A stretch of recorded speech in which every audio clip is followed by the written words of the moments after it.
Foreshadowing is a powerful tool in storytelling. A way to give the audience a hint of what's to come, whether they know it or not. Today, we're looking at two types of foreshadowing and the various ways they can be employed. He killed his family with an axe. You can rest assured, Mr. Ullman, that's not going to happen with me.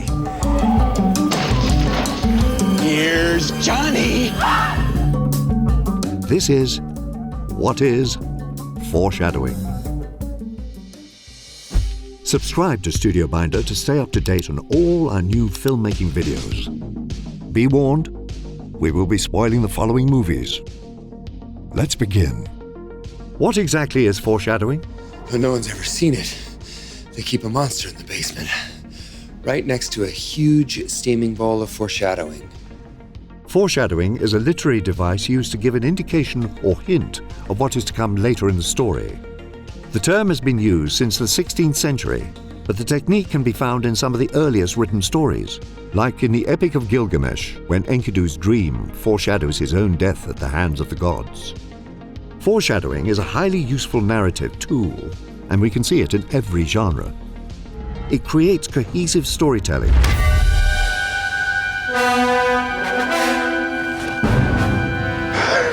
I knew it.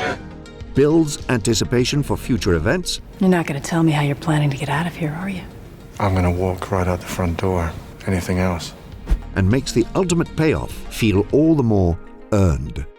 In the words of David Trottier, inventive foreshadowing creates a sense of unity in a story, even when the audience may not be consciously aware of the foreshadowing and payoff. In other words, using foreshadowing is just good storytelling. I am your father. Now, there are two forms of foreshadowing, direct and indirect. Direct foreshadowing refers to explicit allusions to future events. We're trying to tell you that the entire planet is about to be destroyed. When direct foreshadowing is happening, the audience knows it. Before this war's over, I'm going to kill you. These allusions can either hint at what's to come, You think all this can last? There's a storm coming, Mr. Wayne. or indicate specific plot points. One of you is going to die. Which one will be up to you. Either way, this type of foreshadowing creates expectations that keep the audience more invested in the narrative. In the opening scene of Macbeth, the witches foretell Macbeth's rise to power, indicating exactly what is going to happen. All hail, Macbeth. Hail to thee, Thane of Glamis. All hail, Macbeth. Hail to thee, Thane of Hodor.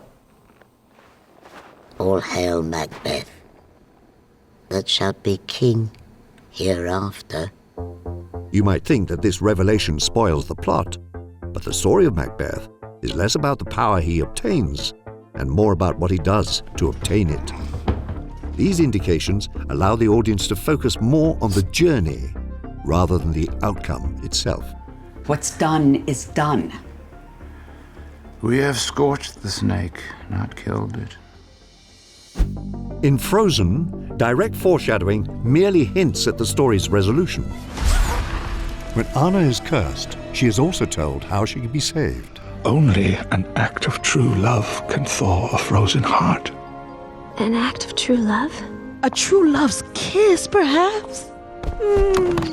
The hint's ambiguity allows for misdirection.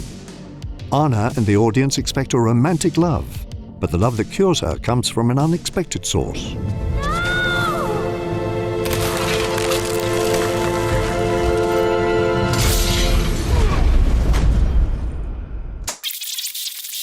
You sacrificed yourself for me? I love you. An act of true love will thaw a frozen heart. Hints like this are still explicit enough to be direct foreshadowing, while leaving enough room for mystery or subversion. But what if we want our foreshadowing to go unnoticed? Indirect foreshadowing refers to clues of future events that are less obvious or recognizable than their direct counterparts. You either die a hero, or you live long enough to see yourself become the villain. You live. You die. Now we're talking. In fact, most indirect foreshadowing is only evident in hindsight, like this conversation that lays out the rest of the plot. You know what we should do tomorrow? Keep drinking. We'll have a Bloody Mary first thing. Now, seriously, Mary, this is it. I'm gonna... Have a bite of the king's head. Couple of the little princess. We'll go to the Winchester. We'll stagger back in. Back at the bar for shots. How's that for a slice of fried gold? This is different from Easter eggs, which are deliberately hidden references or inside jokes, and typically have little bearing on the story. I've just about had enough of you. Indirect foreshadowing can be as subtle as finding a way to make two female ends of a seatbelt work. Bad wind shears, we have to drop pretty fast, so hold on. Which symbolizes a crucial twist later in the film. There's no unauthorized breeding in Jurassic Park. And how do you know they can't breed? Well, because all the animals in Jurassic Park are female. We've engineered them that way.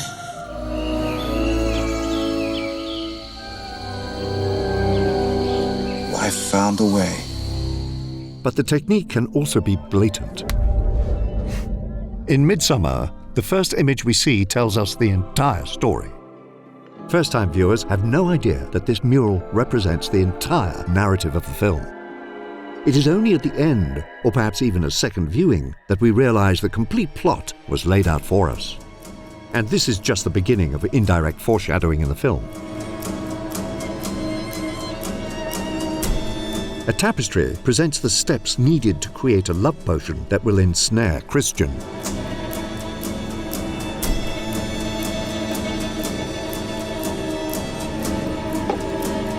And this image of a burning bear foretells his ultimate fate. Mäktiga och hemska bäst. Med dig renar vi oss från våra mest oheliga affekter. Upon a second viewing, director Ari Aster's use of indirect foreshadowing creates a feeling of inevitability. Dani has always been the chosen one, and the fate of her companions was sealed from the beginning. Now that we covered the two types of foreshadowing, let's look at the various applications. You're part of this too. How am I part of this? You'll see. One of the most common methods filmmakers foreshadow is through dialogue, where a character alludes to future events, either explicitly. Why do I get the feeling you're going to be the death of me? Or implicitly. People die at their dinner tables. They die in their beds. They die squatting over their chamber pots. Movie titles can also foreshadow the plot, like The Return of the King or 12 Years a Slave. Foreshadowing can also be found in props and set dressing. In Magnolia, the many references to 8 and 2 point directly to a passage in Exodus that foretells a plague of frogs.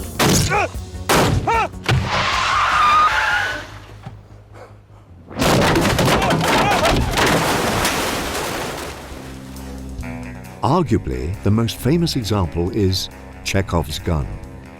This is a principle that says everything in your story should have a purpose, and that everything else should be discarded. Therefore, by default, successful applications of Chekhov's gun can also create expectations for future events, similarly to foreshadowing. I feel like kind of a fifth wheel around here. Is there anything I can do? I don't know. Is there anything you can do? Well, I can drive that loader. Be my guest.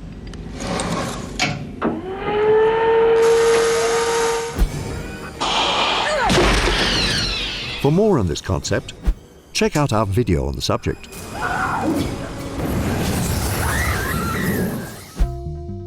Objects can also simply hint at future events without necessarily showing up again. Props can even foreshadow sequels. Waves a calling card.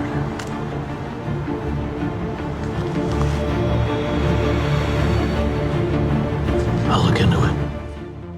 Foreshadowing can also be found in character traits. Certain elements in a person might hint at their actions. The fear of loss is a path to the dark side. I won't lose you the way I lost my mother. Success. I am the chosen one. Only I can destroy him. Or demise later in the film. Ron Burgundy will read anything that is put on that teleprompter. Go yourself, San Diego. Storytelling can mix and match these forms of foreshadowing to create a coherent narrative and an ending we expect, or should have expected.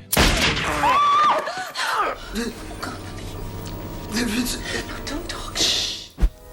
I see people. They don't know they're dead. The next time you watch a film, keep an eye out for foreshadowing.